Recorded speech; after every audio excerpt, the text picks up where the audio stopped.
What is good, YouTube? China FX back. Hey man, listen. So in this video, I'm about to show you all how I was able to catch over 100 peps trading Euro USD. Now, if you really want to learn how I did, then make sure you stick around to the end of this video. I mean, watch this video to the end. Also, we're on the road to 1K subscribers. So if you know you haven't yet subscribed to this channel, make sure you hit that subscribe button, make sure you hit that like button, and make sure to drop a comment down below.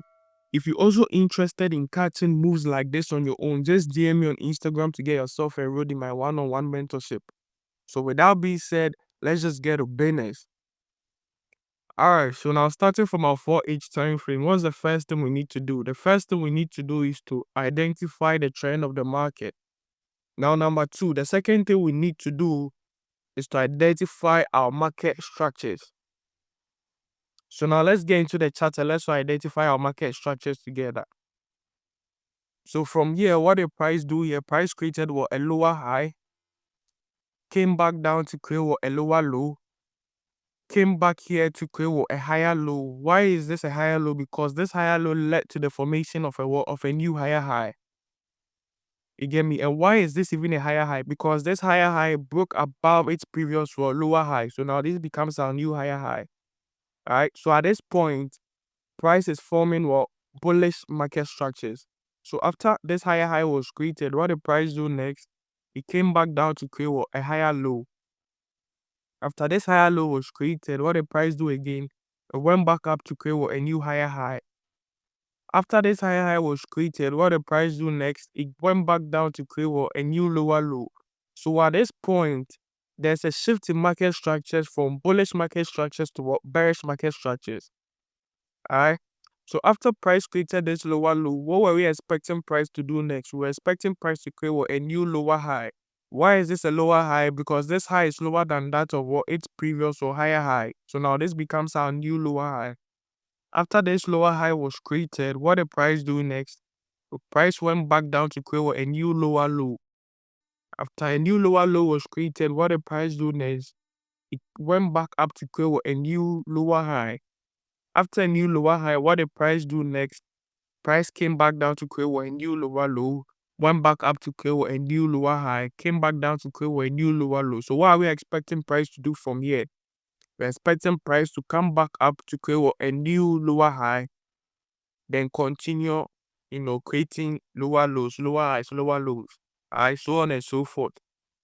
So after we've identified our market structures, what was the next thing we So now after we've identified our market structures, what was the next thing we need to identify? The next thing we need to identify is what our key levels. Yeah. And since we have bearish market structures, what key levels are we looking to identify? We are looking to identify what support to become resistance. Yeah.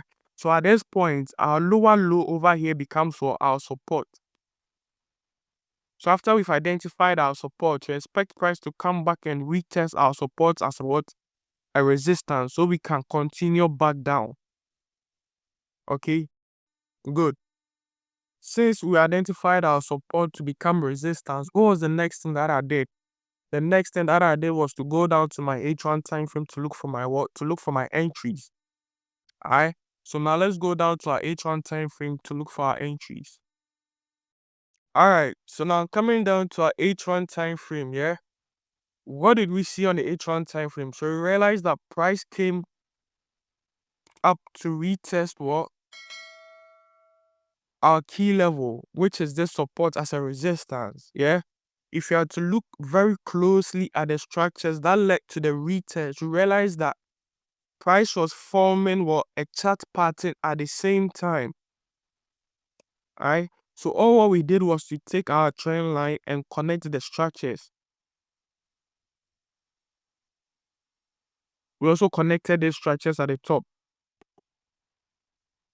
Okay. So after we connected our trend line, what do we realize? We realized that price was forming what? A rising wedge chart pattern. Okay, this is what we call the rising wedge chart pattern. And when it comes to this chart pattern, how do we trade this chart pattern? So when it comes to the rising wedge chart pattern, wait for a breakout of the chart pattern. Wait for a breakout of the trend line. Alright, then we look for entries. So when price broke out of this trend line, that's when we went in for sales, placed our stop loss right above this candlestick. And for our take profit, all what we had to do was to take our Fibonacci, draw from point A, which is our lower high, to point B, which is our new lower low.